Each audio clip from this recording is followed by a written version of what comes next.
Bonjour et bienvenue dans Italy Guide. Vous étiez nombreux cette année à devoir partir au Japon.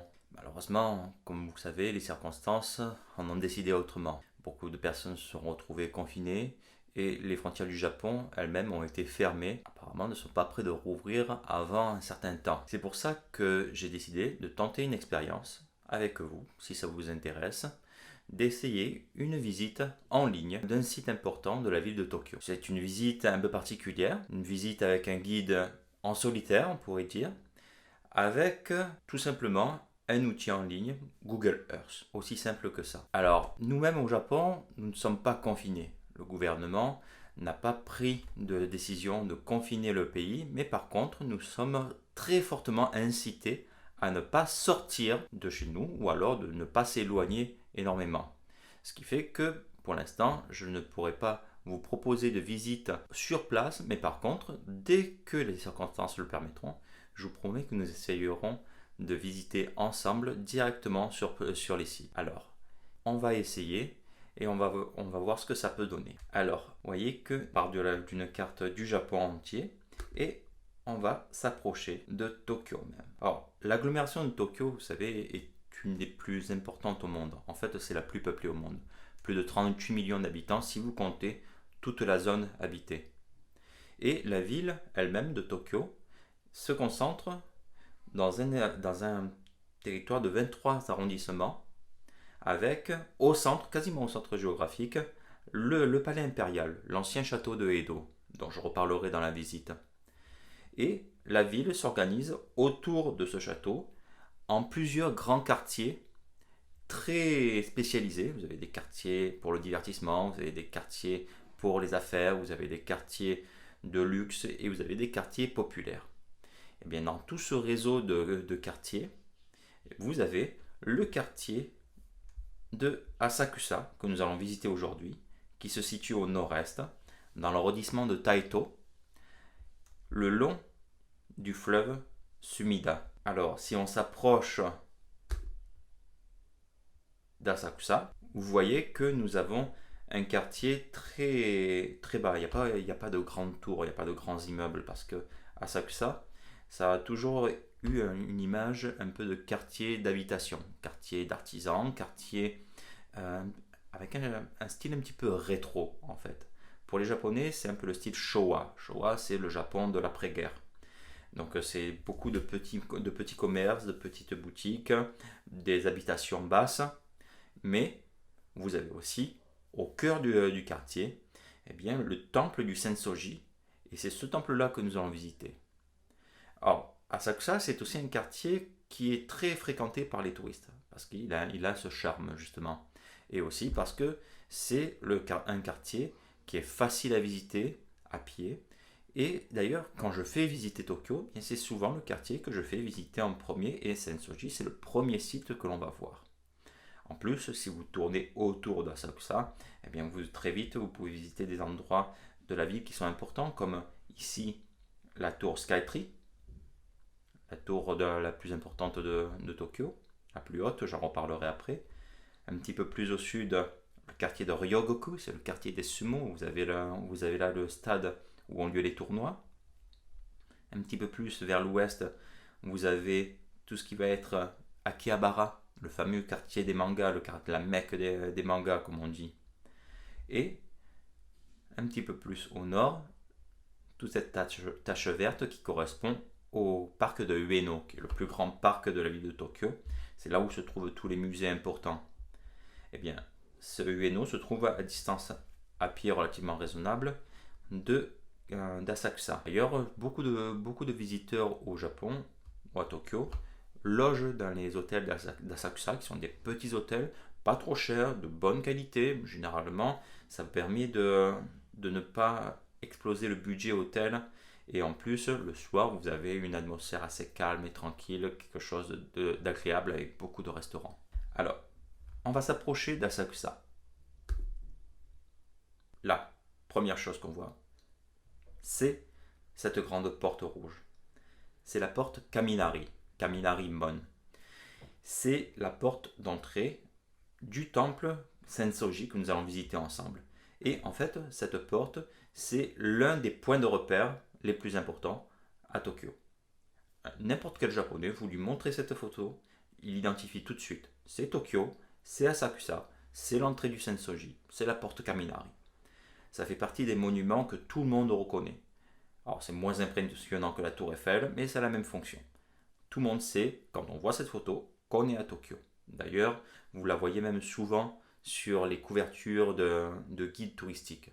Tout simplement parce qu'on la reconnaît. Et cette porte, c'est l'endroit où on va avoir une foule immense. Vous allez voir, dans la plus grande partie des photos de Google Earth que l'on va suivre, vous aurez beaucoup de visiteurs parce qu'il y a toujours beaucoup de foule, sauf quand vous venez très tôt le matin autour de 8 heures ou tard le soir. Là, il n'y a plus personne. Mais en milieu de journée, c'est difficile de circuler. Cette porte est illustrée avec au centre cette grande lanterne rouge. Tout le monde reconnaît ces grandes lanternes japonaises. C'est ce qu'on appelle les chōchin. Et cette lanterne porte écrit dessus le nom du bâtiment. Kaminari Mon. Alors le kanji en haut, c'est la foudre. Et le kanji en bas, c'est la porte Mon. L'ensemble, ça se lit Kaminari Mon. Tout simplement, le nom est écrit dessus. D'ailleurs, au-dessus, vous avez aussi une autre inscription. Et là, c'est le nom officiel, le nom religieux du temple. Kin Ryu San, la montagne du dragon d'or. Le premier kanji, c'est l'or, le deuxième, c'est le dragon, et le dernier, c'est la montagne. Si on s'approche un petit peu de la porte, vous voyez qu'on aperçoit des visiteurs qui sont habillés en kimono. Ça, vous le verrez souvent, comme à Kyoto d'ailleurs. Vous avez beaucoup de personnes, des Japonais ou même des étrangers, qui quand ils viennent à Asakusa, parce qu'on est dans un quartier qui a un petit peu une atmosphère rétro ancienne, on va vouloir le visiter en s'habillant en kimono. En fait, en yukata, c'est des kimonos de coton légers pour l'été. Et vous avez beaucoup de magasins autour du Sensoji qui louent des kimonos à la journée. Donc vous y allez, vous choisissez votre kimono, on vous habille avec, on vous coiffe si vous voulez, on vous donne tous les accessoires et vous vous promenez tant que vous voulez, vous revenez ensuite vous rhabiller. Même si vous êtes étranger, ça ne pose aucun problème. La plupart des Japonais d'ailleurs sont très flattés quand ils voient des étrangers s'intéresser suffisamment à leur culture pour s'habiller en kimono. Donc c'est une expérience. Alors, pour revenir à la porte, vous voyez que de chaque côté de la grande lanterne, vous avez deux personnages, deux sculptures. Ce sont des dieux protecteurs, des dieux qui viennent du shintoïsme et pas du bouddhisme. Et ce sont en fait le dieu du vent, Fujin, on le reconnaît parce qu'il a une outre gonflée par les vents autour des épaules, et Raijin, qui est un dieu de la foudre. Vous avez autour de lui des tambours et il bat ses tambours pour faire sonner le tonnerre. Alors, ces divinités sont là pour protéger la porte contre la foudre qui pourrait incendier le bâtiment, contre les typhons et contre toutes les catastrophes naturelles. Et en fait, il y en a eu beaucoup parce que la porte Kaminari a été détruite de nombreuses reprises. La dernière étant en 1865, elle a brûlé entièrement et elle n'a été reconstruite que dans les années 60 du XXe siècle. Ça veut dire que la porte est récente en fait. Elle a été reconstruite par un mécénat de Panasonic qui a fait reconstruire la porte en béton. Ce que vous voyez là, c'est du béton. D'ailleurs, c'est pour ça que c'est aussi éclatant, c'est peint de couleurs très vives, c'est du solide, contrairement aux autres temples japonais qui, eux, sont en bois. Et cette porte donc, a été reconstruite à l'identique parce qu'on avait des images, des estampes qui montraient à quoi ça ressemblait. Donc pour les Japonais, c'est comme si c'était l'original. Sur la lanterne, vous avez sur la base dorée le nom japonais de Panasonic. On a une vue un petit peu plus proche de Raijin et de Fujin avec ces personnages au visage grimaçant, à la couleur de peau verte, qui sont faits pour faire peur, pas faire peur aux visiteurs, mais faire peur aux mauvais esprits, aux mauvaises influences. On passe la porte. Vous voyez, de chaque côté, on a d'autres sculptures récentes là aussi, de saints bouddhistes. font partie du folklore. Et on passe de l'autre côté de la porte à une grande allée qui mène jusqu'au temple. Vous voyez, tout au fond, vous avez le bâtiment du Sensoji, encore assez éloigné. Et cette rue s'appelle la Nakamise. Ici, en anglais, Nakamise Shopping Street. En fait, ça, c'est une particularité d'Asakusa. On est dans l'allée principale qui mène jusqu'au temple. On est déjà rentré dans l'espace qui appartient au temple. Par contre, au lieu d'avoir un espace dégagé, boisé comme dans tous les autres temples, eh bien, on a ces boutiques très concentrées, très serrées, avec une allée étroite. Eh bien, ça fait partie de l'identité du Sensoji. Ce qui fait cette particularité, c'est qu'on est dans un quartier populaire à l'origine. Et le Sensoji vit dans ce quartier et est étroitement lié à l'identité de ce quartier. Ce qui fait que le Sensoji a toujours dû vivre avec une importante population très dense. Et dès le début du XIXe siècle, les prêtres du Sensoji avaient donné la jouissance de cette allée à des habitants d'Asakusa, des habitants pauvres d'Asakusa, qui ont installé des étals pour vendre du thé, pour vendre des douceurs, pour vendre même des petits souvenirs, parce qu'il y avait déjà un petit tourisme, on peut appeler ça du tourisme à cette époque-là. Les gens venaient visiter le Sensoji, et avec le temps, ces étals se sont transformés en boutiques en dur. Et dans les années 60, elles ont été reconstruites comme ça en béton. Alors hier, comme aujourd'hui, la rue n'a pas changé de vocation. Ça reste toujours une ruelle de commerce pour les visiteurs. On va trouver encore des endroits qui vont vendre des biscuits ou des gâteaux ou à boire. C'est ce que vous avez par exemple sur la boutique qui est à gauche. Et vous allez avoir aussi des boutiques de souvenirs pour touristes. Les souvenirs les plus simples et les moins chers que vous pouvez imaginer. Vous voyez sur la photo, c'est assez clair, c'est la boutique à touristes de base. Si vous avez plein de petits souvenirs à ramener chez vous, c'est là qu'il faut le faire, ça ne coûtera pas très cher et vous trouverez tout ce que vous avez besoin. Eh bien ça existait déjà au 19e siècle. On vendait des petits souvenirs, on vendait des babioles, et hier comme aujourd'hui, la Nakamise est une rue à touristes. Alors, ça n'empêche pas que la rue reste très intéressante et vous verrez qu'il y a des commerces un peu plus loin qui sont plus intéressants du point de vue de la qualité. Vous allez avoir des boutiques qui vont vendre des produits réalisés sur place à Asakusa par l'artisanat local d'Asakusa. Ça existe encore. Alors, au passage, vous remarquez ces feuillages verts qui sont de chaque côté. Ça, c'est fait pour montrer qu'on est en été. Là, cette couleur verte est censée un petit peu rafraîchir, donner une impression de fraîcheur aux visiteurs. Si on était venu au printemps, vous auriez eu de fausses branches de cerisier en fleurs, et en automne, de fausses branches d'érable rouge. Ce qui me fait dire donc que ces photos ont été prises au début de l'été, sans doute. Alors vous voyez, nous avons un petit peu plus avancé, parce que, il faut bien le dire, ce sont toutes les mêmes boutiques. Mais vous voyez, comme je vous le disais, vous avez beaucoup de petites boutiques qui vendent des douceurs. Là, ils vendent du thé, par exemple, du thé vert froid, avec des boulettes de riz grillées, ce qu'on appelle des dango. Et si vous regardez un petit peu autour de vous, vous voyez quelques boutiques intéressantes. Vous voyez, là, on va sortir de la Nakamise. On va aller sur la petite rue à gauche. D'ailleurs, vous voyez un peu ce que ça donne quand on sort de la Nakamise.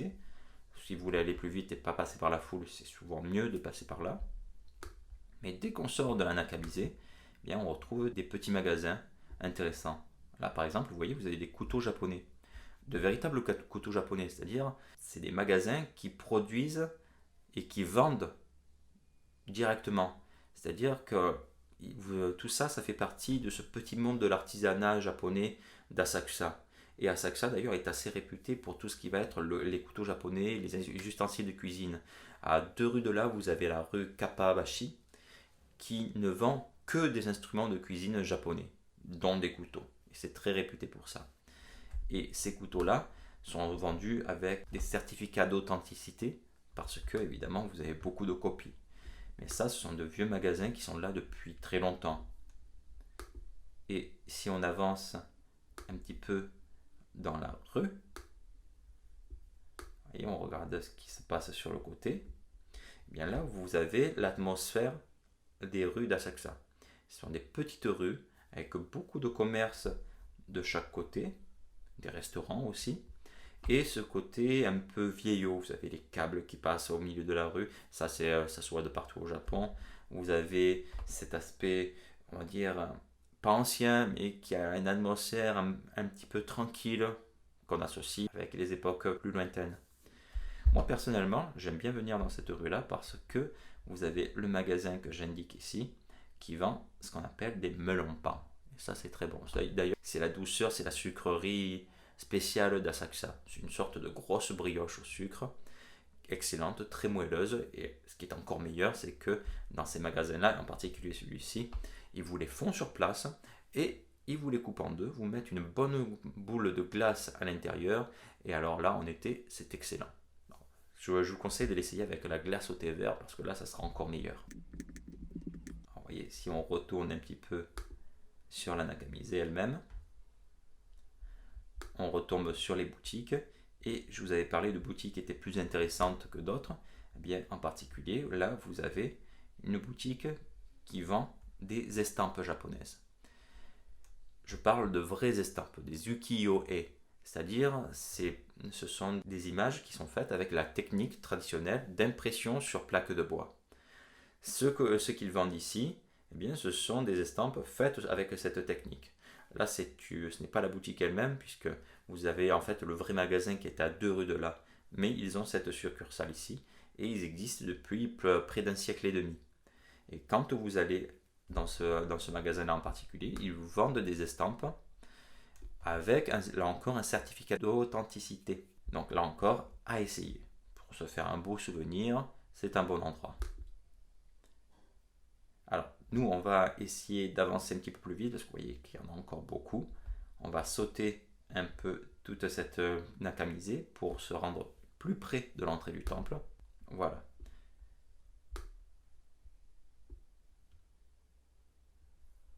Et on retrouve les boutiques pour touristes. Celle-ci me fait toujours beaucoup rire puisque c'est un magasin de perruques. Vous voyez, ils vendent des postiches pour les cheveux et ils vendent même les perruques pour faire les coiffures à l'ancienne, avec la coiffure de samouraï ou de l'époque Edo. Enfin, c'est très amusant et c'est totalement en dehors du contexte. Voyez, si on avance encore, on se rapproche de l'entrée du temple.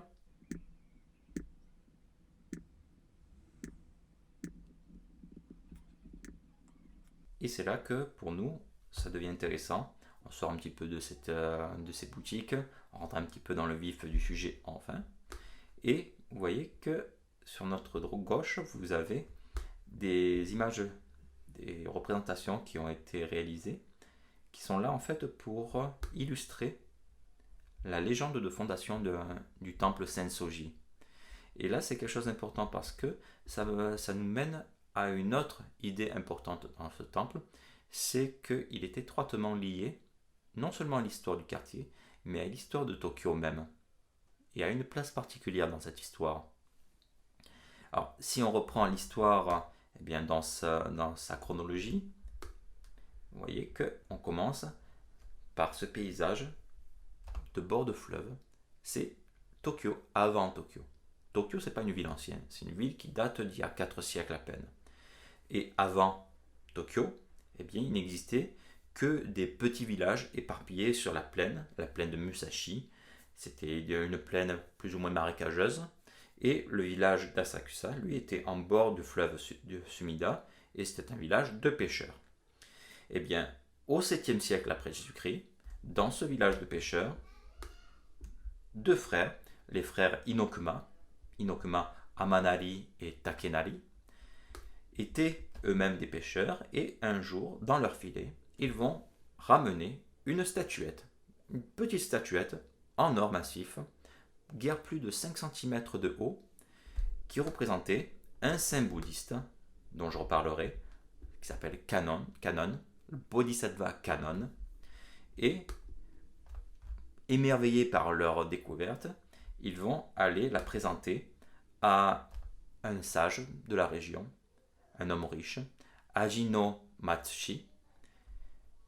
Et cet homme qui était lui-même bouddhiste, va leur enseigner le bouddhisme, va leur expliquer leur découverte, et les deux frères vont se convertir. Et les deux frères, avec leur maître, vont devenir les 3 premiers prêtres du temple Sensoji. À l'époque, guère plus qu'une cabane.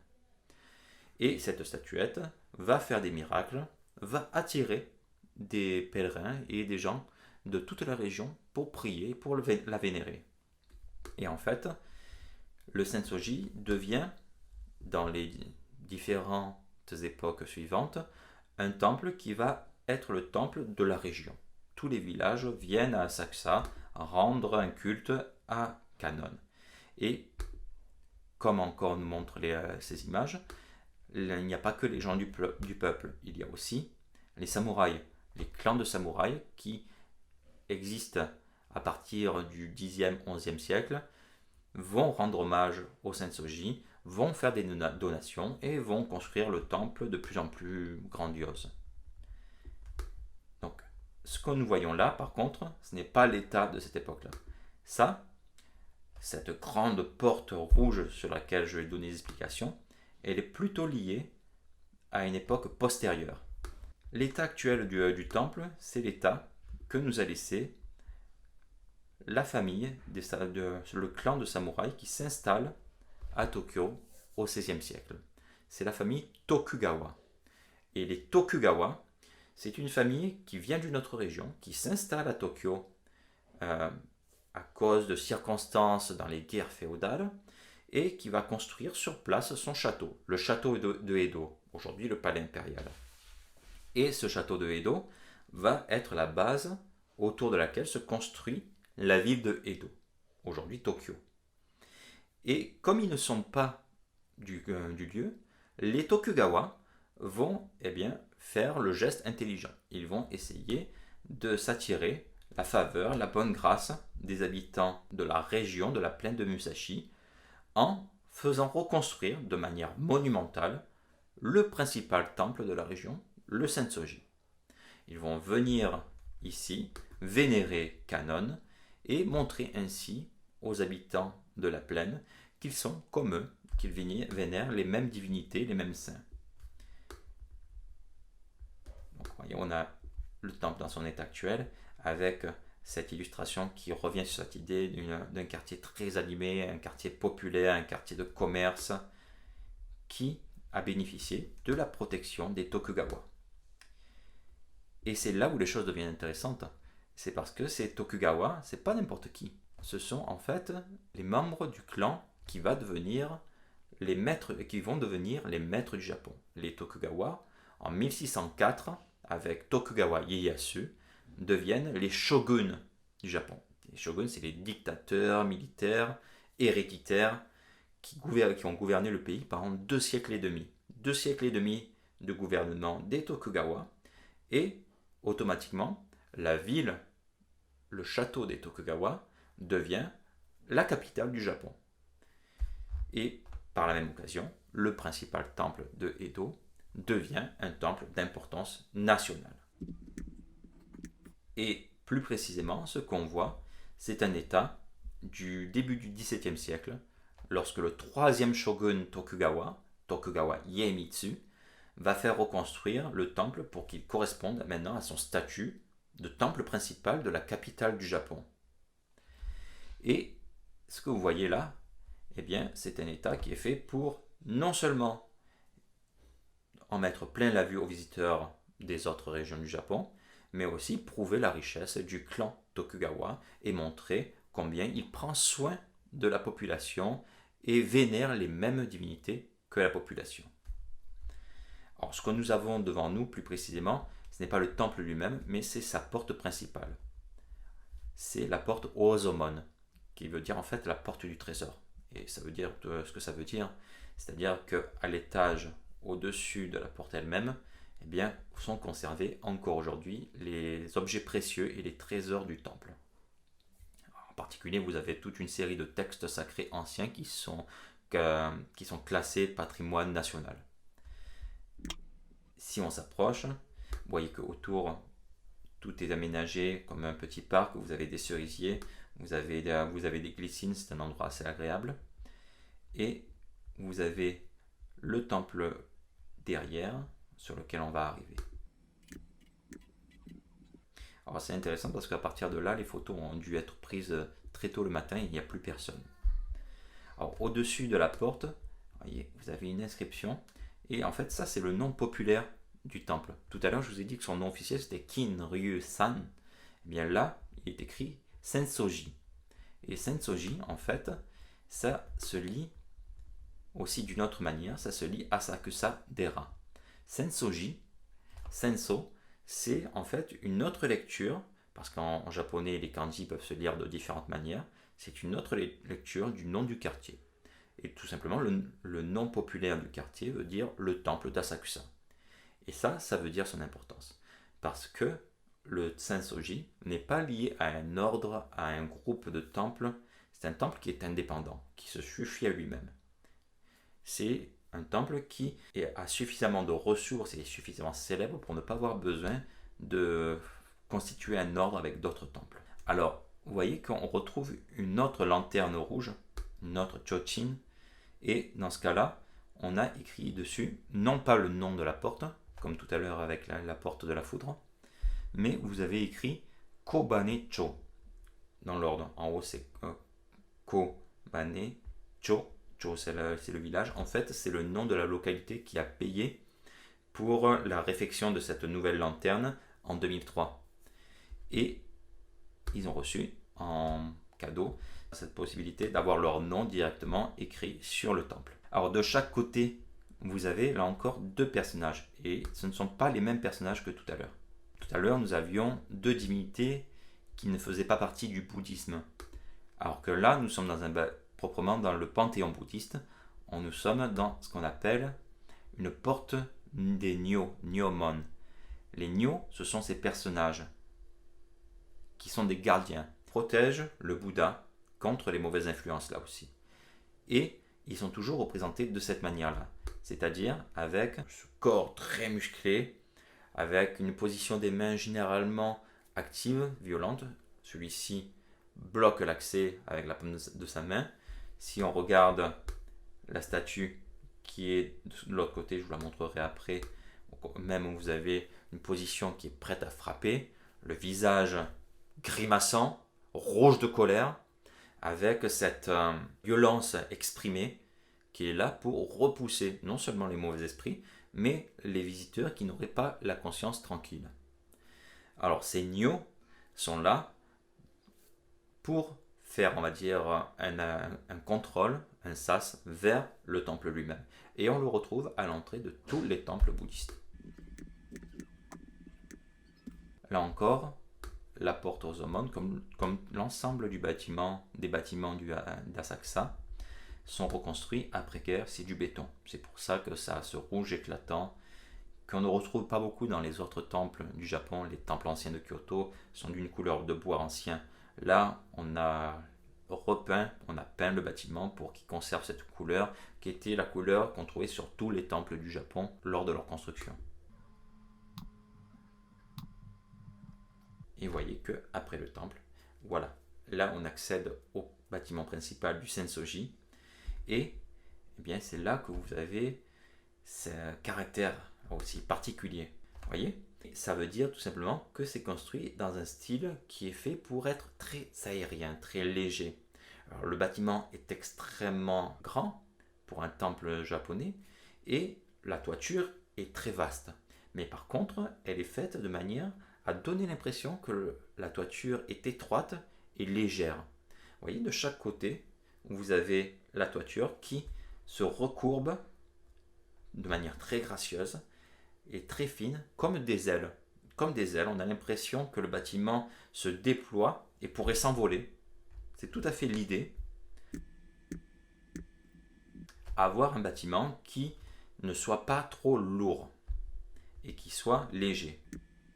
Alors, si on regarde un peu sur le côté, vous voyez, à gauche, on retrouve un bâtiment que vous connaissez, c'est une pagode.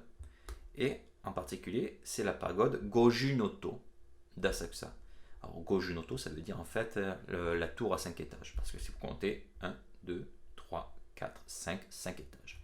Les pagodes sont toujours avec des étages au nombre impair, 3, 5, 7, plus rarement 9. Et ces pagodes, autrefois, étaient beaucoup plus nombreuses. Aujourd'hui, à Tokyo, c'est la plus grande pagode de la ville. Mais vous en avez des plus hautes à Kyoto et Nara. Alors, qu'est-ce qu'une pagode? Eh bien, pour faire simple, c'est un reliquaire géant. C'est-à-dire que ça vient du bouddhisme, d'Inde du Nord, d'Asie centrale. Au Tibet, par exemple, vous avez des stupas, qui sont là aussi des tas de pierres. Et normalement, dedans, vous avez inséré des textes sacrés ou des reliques qui en font un reliquaire. Eh bien, la pagode, c'est la même chose. Sauf qu'à la place d'avoir un tas de pierres, eh bien, vous avez une tour en bois construite qui s'élève très, très haut. Mais, dans la base de pierre, vous avez toujours des reliques. Textes sacrés, statuettes d'un bouddhiste, voire même des restes de saints bouddhistes qui sont pris dans la pierre, dans la base. Et au-dessus, vous avez une salle de prière avec une statue. Par contre, tout ce qui est au-dessus, ces étages qui s'élèvent, c'est là tout simplement pour rendre le bâtiment plus impressionnant. C'est-à-dire que vous ne pouvez pas monter là-haut, c'est pas une tour, vous ne pouvez pas aller admirer le paysage depuis le dernier étage. Il n'y a pas d'escalier qui permettent de monter tout en haut. Et en fait, si vous regardez le détail, vous voyez que vous avez des rambardes, vous avez des portes, mais c'est là pour faire joli. Les rambardes ne sont pas faites pour vous empêcher de tomber. Et en fait, la porte que vous voyez, c'est juste le haut de la porte. C'est juste quelques centimètres, moins d'un mètre, pour donner l'impression, quand on est d'en bas, de voir qu'il y a toute une porte. C'est fait pour donner une impression. Alors, vous voyez la porte juste à côté, au passage, vous voyez cette grande sandale de paille de riz. Ça, c'est quelque chose qui a été offert par une région agricole du Japon pour illustrer, on va dire, un pèlerinage, pour célébrer un pèlerinage. Vous en avez des deux côtés. Et la pagode Goju-no-to, aujourd'hui, qui a été reconstruite dans les années 60, fait la paire en fait avec la grande tour Skytree. Je vous ai dit la plus grande tour du Japon et de Tokyo, évidemment. 634 mètres de haut.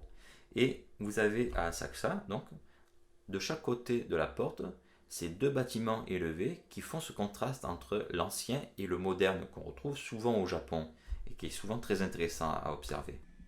Alors si on s'approche maintenant, vous voyez qu'on a ces deux séries de bâtiments de part et d'autre de l'allée principale qui sont là en fait pour vendre des porte-bonheur, des omamori ou même des horoscopes. Vous voyez, c'est écrit ici en japonais, en hiragana, mikuji, omikuji. Ce sont en fait des horoscopes japonais. Et d'ailleurs, ceux d'Asakusa sont intéressants parce que vous pouvez venir les tirer en anglais. Vous voyez, vous avez des petites boîtes métalliques qu'il faut secouer très fort. Vous les retournez, il tombe une languette avec un numéro qui correspond à un des tiroirs qui sont là. Prenez votre horoscope dans le tiroir au bon numéro et vous avez votre horoscope. S'il ne vous plaît pas, s'il porte malheur, ça peut arriver, pas de panique. Vous avez ces présentoirs sur le côté où vous pouvez nouer tout simplement l'horoscope et ainsi le conjurer. Par contre, après, vous ne pouvez pas rejouer parce que c'est pas comme un casino. Vous ne pouvez pas jouer jusqu'à ce que ça marche. Alors, vous voyez, si on avance, vous avez ici cette petite vasque de bronze qui est intéressante à noter.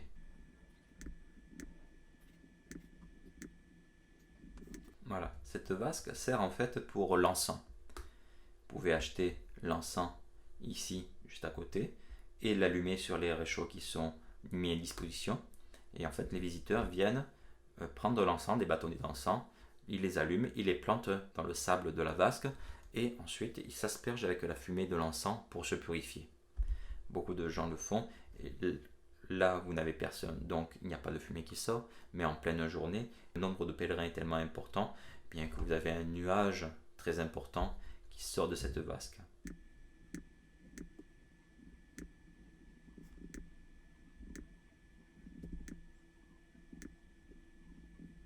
Voilà, on arrive enfin devant le bâtiment principal du Sensoji, le hall dans lequel est enfermée la petite statuette dont je vous ai parlé. Alors, cette petite statuette, je vous ai dit qu'elle correspond à un bodhisattva, ce qui est en fait un saint bouddhiste.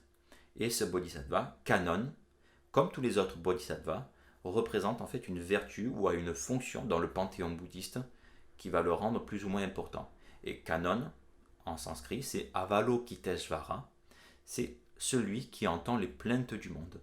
Kannon, c'est le bodhisattva de la compassion, celui qui va venir en aide à ceux qui en ont besoin. Et là encore, eh bien, on est dans un contexte particulier. On est dans le contexte d'un quartier qui était un quartier populaire, un quartier où les gens n'avaient pas une connaissance du bouddhisme très développée et très intellectuelle, mais plutôt une pratique religieuse toute simple, à base de prière et de foi. Et évidemment, Kannon était un personnage à leur portée. On vient prier Kannon pour être protégé et pour connaître la prospérité. Ce qui fait que, ici à Asakusa, mais ailleurs en Asie aussi, Kannon est le personnage du bouddhisme le plus vénéré après le Bouddha lui-même. D'ailleurs, vous n'avez pas de Bouddha dans le temple lui-même. Donc les gens, que ce soit les gens du quartier ou des pèlerins du Japon, mais aussi d'autres pays, viennent ici pour prier le bodhisattva de la compassion, et ils viennent généralement sur ces marches. Les gens du quartier généralement ne rentrent pas dans le bâtiment parce qu'ils viennent juste faire une petite prière. Ils se contentent de faire la queue sur ces marches pour aller jeter une offrande sur le tronc qui est au milieu. Une toute petite pièce, même une pièce de 5 yens, c'est ce qui est le plus conseillé. Parce que dans le bouddhisme, on ne vient pas prier pour donner une impression de richesse. Si vous mettez une pièce très chère, 500 yens, au contraire, ça sera considéré comme pourtant malchance, parce que vous avez manqué d'humilité. 5 yens, c'est la bonne somme, et quand on vient prier pour quelqu'un d'autre, ou pour autre chose qu'une demande qui se concerne vous-même. Parce qu'une prière égoïste ne sera pas bien accueillie par Kannon. Là encore, c'est la manque d'humilité. Vous venez prier pour vos êtres chers, pour votre famille, pour vos amis, pour des choses plus vagues que ça encore, mais vous venez en ayant cet esprit d'humilité. À l'intérieur, par contre, là vous avez un espace fermé avec le tabernacle doré qui contient la statuette qu'on ne voit jamais, et là, c'est réservé aux personnes qui viennent demander quelque chose d'un petit peu plus précis, un petit peu plus important. La protection pour un nouveau-né, ou alors prier pour la réussite des examens, ou pour demander des prières pour un défunt. Et là, les gens qui viennent pour ça viennent demander un service religieux au prêtre. Ça se paye évidemment. Et on vous fait passer dans l'espace réservé, face au tabernacle, et vous suivez les prières qui sont faites par les prêtres. Alors ça, évidemment, c'est pas pour tout le monde. Et c'est séparé des simples prières de tous les jours. Alors, si on regarde un petit peu sur notre droite, vous voyez que le bâtiment laisse place à une porte un petit peu plus éloignée, on retourne dans le quartier d'Asakusa, mais avant ça, on a un petit endroit dans lequel nous allons nous arrêter qui s'appelle le Asakusa Jinja. Oui, on s'arrête un petit instant avant de poursuivre, parce que je voudrais vous faire noter un petit détail. Un petit détail qui est parfois masqué par Google Earth parce que ça enfreint certaines réglementations dans des pays occidentaux et qui concerne ce symbole que j'entoure ici. Vous le reconnaissez, c'est ce qu'on appelle en japonais un manji, qu'on connaît plus souvent sous le nom de svastika, c'est le nom sanskrit. Et ce manji est un symbole qui existe dans le bouddhisme, qui est très ancien en fait, qui vient d'Asie centrale, qui est un symbole solaire, c'est le soleil avec les rayons du soleil qui en partent. Et dans le bouddhisme, le manji est un symbole de bonheur, de prospérité, mais de bonheur essentiellement. Et c'est un symbole qui se retrouve sur tous les temples bouddhistes japonais. En fait, même sur les cartes routières japonaises, swastika, le manji, sert à indiquer un lieu de culte. Donc là, vous l'avez ici représenté sur la vasque en bronze, mais si on regardait même les têtes des tuiles du bâtiment, eh bien vous retrouvez le manji qui est répété. Et ça, évidemment, parfois, ça interpelle des visiteurs étrangers qui ne connaissent pas le contexte. Et même pour les Jeux Olympiques, il avait été question de modifier les cartes routières et les panneaux indicateurs pour ne pas avoir ce symbole et ne pas choquer parce que souvent les Japonais ne font pas l'association entre ce symbole et ce qu'il en a été fait en Occident. Ils savent bien que ça a été réutilisé par un courant politique un peu compliqué au XXe siècle, que ça s'était mal terminé pour les Européens, mais ça ne les concerne pas. Donc ce symbole est encore très largement répandu au Japon. Alors ce que vous avez à côté là par contre c'est en bronze la représentation des seaux qui étaient placés à tous les coins de rue dans la ville de Edo passée pour lutter contre les incendies. Vous aviez une petite citerne d'eau et s'il y avait un incendie, on prenait les seaux et on éteignait l'incendie au plus vite. Là encore, en bronze, c'est fait pour apporter une protection sur le bâtiment qui lui-même n'en a plus besoin puisque, je vous ai dit, c'est du béton et même les tuiles sont des tuiles en métal. Alors si on s'approche maintenant d'Asakusa Jinja,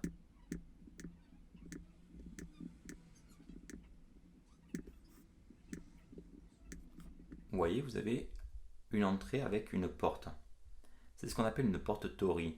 Et les portes Tori, ce sont des portes de sanctuaires shintoïstes. Alors oui, le shintoïsme c'est une religion différente du bouddhisme, mais on est à l'intérieur d'un temple bouddhiste. C'est parce que au Japon, les Japonais ne font pas tellement la différence. Il n'y a pas de séparation nette entre les deux religions. On peut tout à fait être bouddhiste et accomplir des rites shintoïstes. Ça vient d'une particularité du bouddhisme qui a toujours intégré les religions précédentes, en disant que ça ne faisait que donner une image déformée de réalité du bouddhisme ou de personnages du panthéon bouddhiste.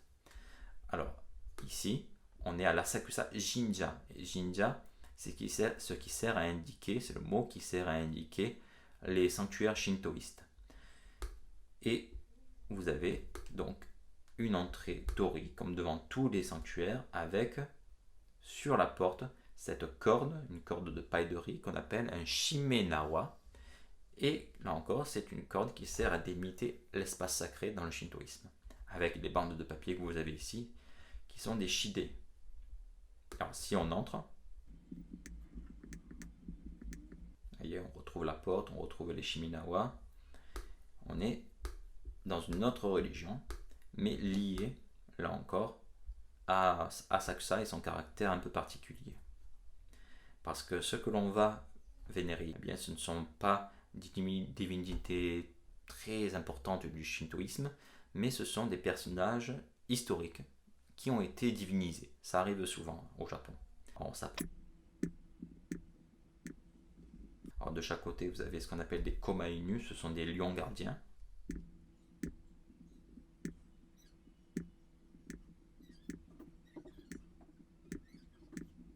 Vous voyez, nous sommes approchés au plus près du hall de prière de ce Asakusa Jinja. Et normalement, à l'intérieur, vous avez un endroit, là encore, pour déposer les offrandes. Et les kami, c'est-à-dire les divinités, les esprits qui sont installés dans cet hôtel, sont en fait les kami des deux frères, des deux pêcheurs et de leur maître qui ont fondé le temple bouddhiste d'Asakusa. Et vous voyez d'ailleurs ici, vous avez le blason du sanctuaire qui représente 3 filets de pêcheurs pour rappeler l'origine du temple. Donc ce sont des personnages historiques qui sont liés au bouddhisme puisqu'ils ont fondé un temple bouddhiste et ont été prêtres bouddhistes, mais qui sont considérés comme des esprits du shintoïsme. Les deux mélanges ne posent absolument aucun problème pour les Japonais. Et en particulier ici, en fait, pourquoi est-ce qu'on prie ces personnages qui n'ont été que des pêcheurs et ensuite des prêtres? Eh bien, c'est parce que ils font fonction en fait d'ancêtres sacrés du quartier d'Asakusa. Ils ne font pas partie de la famille des habitants d'Asakusa, mais ils font partie de l'histoire du quartier et ils font le lien entre le passé d'Asakusa et son présent. Ils apportent une protection aux habitants actuels. On vient les prier pour la protection, la conservation, la prospérité. Et au Japon, le culte des ancêtres, ou le culte des personnes que l'on considère comme ses ancêtres, est extrêmement important et extrêmement répandu. Donc ici, on ne va pas prier juste les frères Inokuma et le prêtre Aji no Matsushi, mais on vient prier les ancêtres sacrés du quartier d'Asakusa. Et d'ailleurs, c'est dans ce sanctuaire qu'on conserve ce qu'on appelle des mikoshi, qui sont des hôtels portatifs, dans lesquels on va installer les esprits de ces kami et on va les faire processionner une fois par an, en mai, lors du festival Sanja. Sanja, c'était le nom de prêtre de Hajino Matsushi. Et ces hôtels vont être vont être promenés dans tout le quartier d'Asakusa pour, on va dire, distribuer des bénédictions aux membres, aux habitants du quartier, mais aussi pour recevoir la vénération de ces gens, de ces habitants. Donc c'est un festival extrêmement important, un des plus importants de Tokyo, c'est à voir. Il y a plus d'1 million de personnes qui viennent à Asakusa ce jour-là. Et les porteurs des mikoshi, qui les transportent dans tout le quartier, évidemment, reçoivent un grand honneur. Et ils font énormément de bruit. Si vous avez l'occasion de voir ça, ça crie dans tous les coins parce que, eh bien, on est dans un quartier qui a une image populaire, qui a des traditions où il faut beaucoup crier lors des festivals.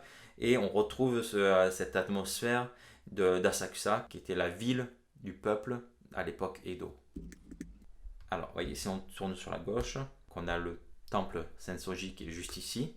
Et nous, en fait, on va passer directement de l'autre côté. On va sauter de l'autre côté parce que là, vous avez en fait un parking et c'est pas très intéressant. On va sauter pour se rendre de l'autre côté vers les jardins. Vous voyez, on retrouve le Sensoji, la porte aux aumônes et la pagode juste ici. Et on part vers la droite et on arrive sur ce pont. Vous avez un petit ruisseau artificiel avec une cascade qui a été aménagée, comme souvent dans les temples japonais. Et vous avez ce pont qui n'est plus emprunté parce qu'en fait c'est la structure la plus ancienne du Sensoji. Évidemment, le reste des bâtiments étaient en bois et ont brûlé, mais le pont de pierre lui est resté. Donc c'est ce qu'il y a de plus ancien ici. Et malheureusement, on ne peut pas bien le voir, mais si on pouvait se pencher, vous verriez qu'il y a beaucoup de petites carpes, même de très grosses carpes, de grands prix, des animaux avec des écailles orange, rouge, noires, qui forment des motifs de nuages et qui au Japon sont considérés comme des animaux porte-bonheur. Ils apportent la prospérité et en plus ils coûtent très cher. Alors, les temples bouddhistes ne sont jamais un seul bâtiment. Vous avez plusieurs bâtiments, plusieurs chapelles, plusieurs halls de prière séparés, spécialisés sur tel ou tel personnage. Et vous avez souvent aussi des petits hôtels de bois, on va les voir dans un instant, avec des jardins où sont élevées des stèles qui commémorent l'histoire du temple ou qui retranscrivent des sutras, c'est-à-dire des textes sacrés bouddhistes en sanskrit ou en idéogramme japonais. Donc il y a à côté du Sensoji un jardin pour se promener et les fidèles peuvent venir prier à chacun des petits bâtiments qui s'y trouvent. Alors, vous voyez, comme je vous ai dit, on se retrouve avec ces petites chapelles de bois qui sont là pour des personnages bouddhistes, mais aussi des kami du shintoïsme. Et on retrouve le petit pont de pierre avec le ruisseau artificiel. Alors, au passage, vous voyez ce panneau, ne rien jeter dans le ruisseau, dans l'étang, tout simplement parce que beaucoup de visiteurs occidentaux font comme ils ont l'habitude en Occident, c'est-à-dire ils jettent une pièce pour se porter bonheur. Vous savez, on jette la pièce dans un puits et ça vous porte normalement de la chance. Au Japon, ça n'a absolument aucun sens, ça n'a aucun lien avec les traditions au Japon, mais même les Japonais le font eux-mêmes. Donc vous avez tout un parterre de pièces au fond de l'eau et ça peut devenir dangereux parce que même il y a des carpes qui finissent par manger les pièces. On retrouve aussi beaucoup de petites statues comme ça. On les retrouve toujours habillées avec des tabliers rouges ou des vêtements. Ça, c'est parce que dans le bouddhisme, normalement, on croit que les statues de culte peuvent sentir et ressentir. Parce que quand elles sont terminées, il y a une cérémonie spéciale où on va ouvrir la bouche, les oreilles et les yeux de la statue, rituellement. Et à partir de ce moment-là, elle est censée pouvoir écouter vos prières et ressentir. Donc c'est pour ça qu'on leur fait des offrandes, de l'encens, des boissons, de la nourriture solide, mais aussi on leur offre des vêtements, de quoi se couvrir pour plus de confort pour la statue, tout simplement. Alors, voyez, on retourne face à la pagode et en fait on revient sur notre point de départ, on revient face au hall du Sensoji. Alors, si on partait dans l'autre direction, on sortirait du temple pour arriver dans le quartier d'Asakusa, et vous avez de nombreux petits restaurants dans cette direction-là. Vous avez beaucoup de petits commerces aussi qui sont intéressants à voir. On ne va pas s'étendre là-dessus, vous avez compris l'atmosphère du quartier. L'important, c'est que ici, en fait, à Asakusa, vous avez un temple qui n'est pas le plus ancien du Japon. Tout a été reconstruit dans les années 60, c'est du béton, ça paraît même assez criard avec cette couleur rouge vif. Et ce n'est pas le temple le plus sacré, puisque c'est un temple qui est lié surtout à une divinité locale, à une statuette locale, à l'histoire locale. Mais c'est un temple qui est extrêmement important pour le Japon et pour les habitants de Tokyo, parce que il est étroitement lié, il est imbriqué avec l'histoire de la ville. Il existe déjà avant la ville, à l'époque où Edo n'avait pas encore été construite. Et ce temple a vécu tout ce que les habitants ont vécu. Il a subi tout ce que les habitants ont subi. Les incendies, les typhons, les bombardements, puisque ce temple avait été détruit par les bombardements américains de mai 1945. La reconstruction d'après-guerre. Tout ce que les habitants de Tokyo possèdent comme mémoire collective, eh bien ce temple le possède aussi. Et les habitants de Tokyo se reconnaissent dans ce temple. C'est le temple bouddhiste de Tokyo. C'est celui auquel on fait référence quand on pense à Tokyo. Et plus généralement même à l'ensemble du Japon, puisque c'est la capitale du Japon. Ce temple, eh bien, ce n'est pas tellement les bâtiments qui sont importants, mais c'est cette mémoire collective, c'est cette histoire japonaise qui forme le groupe et qui fait que quand on vient visiter Asakusa, eh bien, on arrive à pénétrer dans une histoire et dans une identité dans laquelle tous les Japonais se reconnaissent.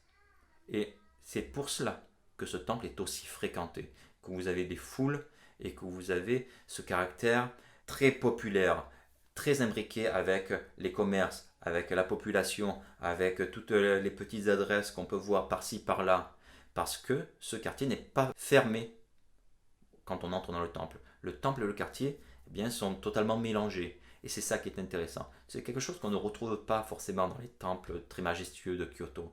Et c'est pour ça que le temple d'Asakusa mérite d'être visité. Et c'est aussi pour ça que je le fais visiter souvent en premier quand je fais guider des journées au Japon et à Tokyo. Donc, venez visiter Asakusa parce que vous avez là un pan entier de l'histoire de Tokyo, mais aussi de l'âme japonaise. Alors, j'espère que cette expérience vous a plu. C'est la première fois, mais ça ne sera sans doute pas la dernière. Et si la visite vous a intéressé, je vous conseille de regarder les vidéos suivantes. Et si vous avez des endroits au Japon que vous aimeriez voir guidés, n'hésitez pas à nous les indiquer en commentaire. Au revoir.